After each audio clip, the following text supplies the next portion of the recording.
जी करम। मैंने अपना मसला बताना था। मेरे हस्बैंड, मैं बहुत परेशान हूँ 2 साल से।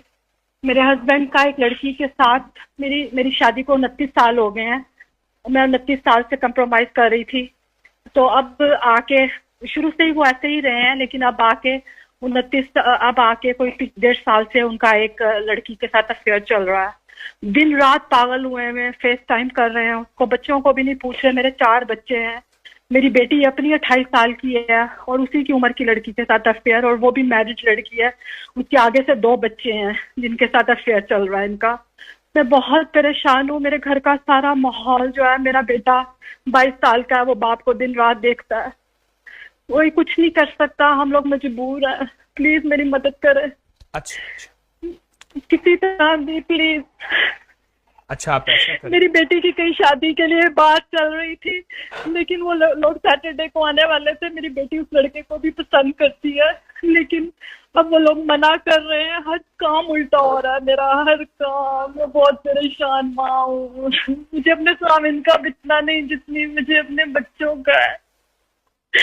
प्लीज। जी मैं आपको कुछ बताऊं?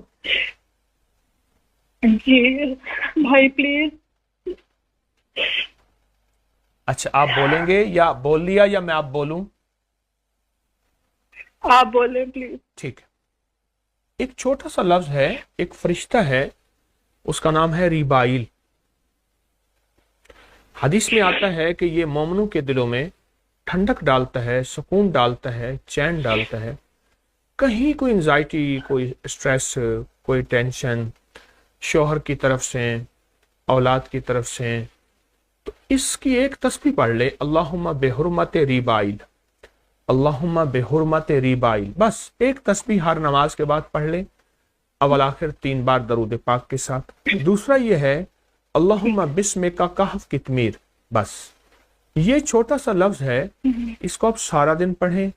औलाद की शादियों के लिए, उनके नसीब मुकद्दर के लिए, मियाँ की जिंदगी में तब्दीली के लिए आप ये पढ़ें, अल्लाहुम्मा बिस्मिका कहफ कितमीर, अल्लाहुम्मा बिस्मिका कहफ कितमीर। आप ये 2 वज़ाइफ कर लीजिए, जिंदगी में कामयाबियां मिलेंगी और बहुत खैरें मिलेंगी और बहुत ही ज्यादा आपको जिंदगी में चैन और सुकून मिलेगा। आप ये कर लें, इंशाल्लाह हमेशा की खैरें मिलेंगी। आप इसके अलावा कोई अबकरी के वज़ाइफ अगर कर रही हैं तो उनकी भी आपको मैं इजाजत दे रहा हूँ। आप अबकरी के वज़ाइफ अगर कर रही हैं उनकी भी इजाजत दे रहा हूँ।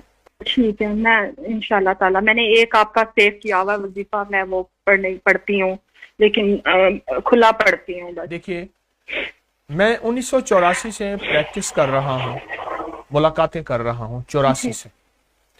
एक जिंदगी का मेरा तजर्बा है, मैं थोड़ी सी बात करूंगा, इसको मुख्तसर लफ्जों में कहूंगा। हर चीज जादू नहीं होता, जिन्नात नहीं होते, कुछ इंसानी रवैये, कुछ इंसानी मिजाज की कमी बेशी भी होती है। जब औलाद जवान होती है तो खवातीन तस्बीह वजीफे पे और औलाद की खिदमत पे और बिस्तर इलादा कर लेती हैं। फिर उसके बाद फिर उस बिस्तर में कोई और आता है। मैं ज्यादा बातें नहीं करूंगा, ये भी एक फैक्टर होता है और बहुत ज्यादा। और जो मेरी जिंदगी में तल्ख हैसियत बन के आया है, मेरे पास हंसता कोई नहीं आएगा, मेरी बहन रोता ही आएगा। क्यों रोएगा? उसके पीछे खवातीन की कहाँ गलती है, खवातीन कहाँ कोताही करती हैं, मैं इसकी वजाहत नहीं करूंगा। बस इस पे आप जरा तवज्जो कीजिए और मजीद जो वजीफा दिया है उस वजीफे पे भी तवज्जो कीजिएगा। इंशाल्लाह आपके काम होंगे।